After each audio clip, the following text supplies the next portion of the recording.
I have been avoiding this video for the longest period of time, and the main reason why it is because I didn't want to share personal things, like where is my headscarf, what is my religion, what's my beliefs, etc. And honestly speaking, I've always cherished religion as something very private. I was wearing a headscarf and I wore it for 10 years, and I've never found a problem with it except for my family because they were so much against it.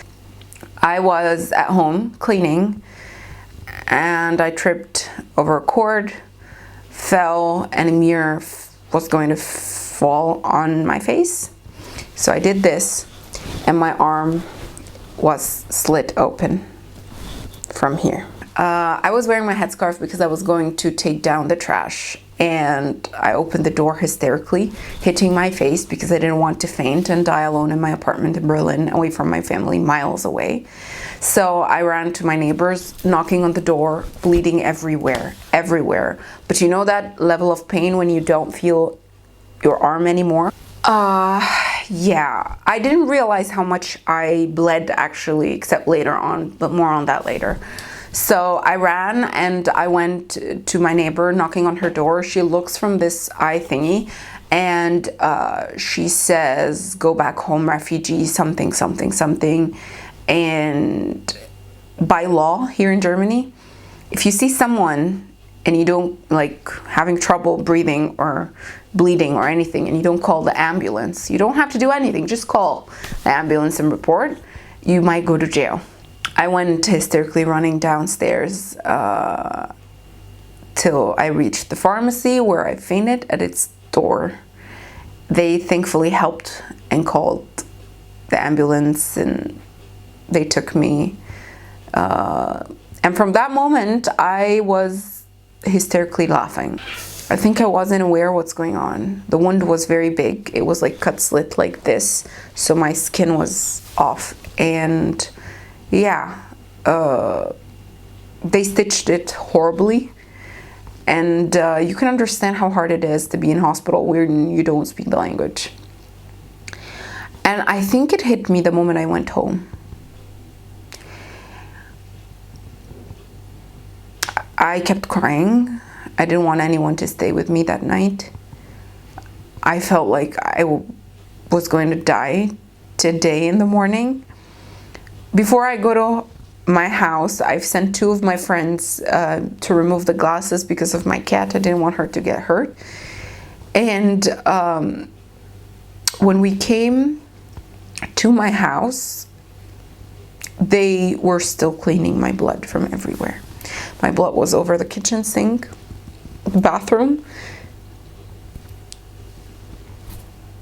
the shoe racks, everything. And I felt so undervalued because I felt I would have died. All I needed at that time is attention from people that care about me. So doctor gives me 2 weeks break from work. I go to the doctor and he screams in my face, "Do you have any idea? You would have died. It's 1 centimeter stopping before the main artery and the main nerve." I was afraid. I started noticing now people looking at me. It maybe that's not fully true. People look at you, but not like extremely like I was feeling it. It was very psychologically strong. That was happening, and I already was signed on a vacation back home. I went back home. I go back to Germany saying, "I'm wearing my headscarf again. Nothing could beat me. I'm stronger." First day I go to my job.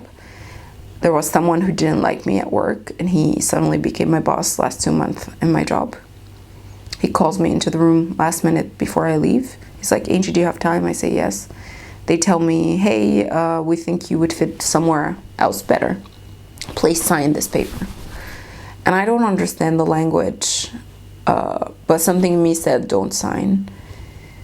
And suddenly I almost lost my life. I lost my job.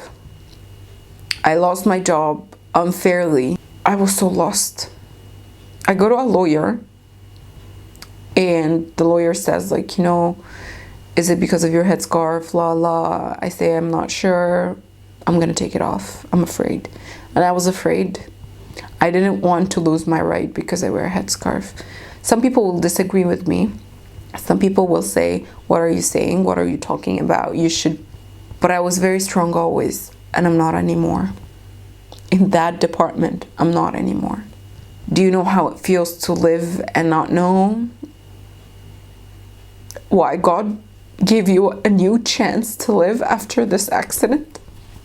So many days I had to ask myself why I didn't die that day, because so many bad things happened afterwards. So many bad things. My cat is now in the shelter.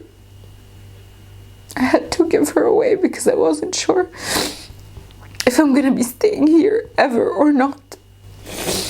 I had to move from Berlin to a smaller city. I'm trying to do some studies, and I'm not even sure I can continue them. I'm not doing this video to be a crybaby. I wasn't planning to cry, actually. Please, before judging me at anything, put yourself in my shoes. If you can put yourself in my shoes and be better than me, then congratulations, you've won the world.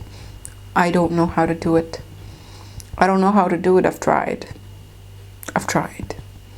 I only showed myself with my hair on the channel after already being without my headscarf for 4 full months. I can't live a dual life, but I felt like sharing, and thank you for everyone who supported me. Thank you for everyone who did not support me. I'm sorry. I can't live something that hurts me. I can't be something that hurts me. And God only knows how I feel about that. That's my excuse. That is not enough, I know, for God, but it is for me. I'm sorry. Thank you.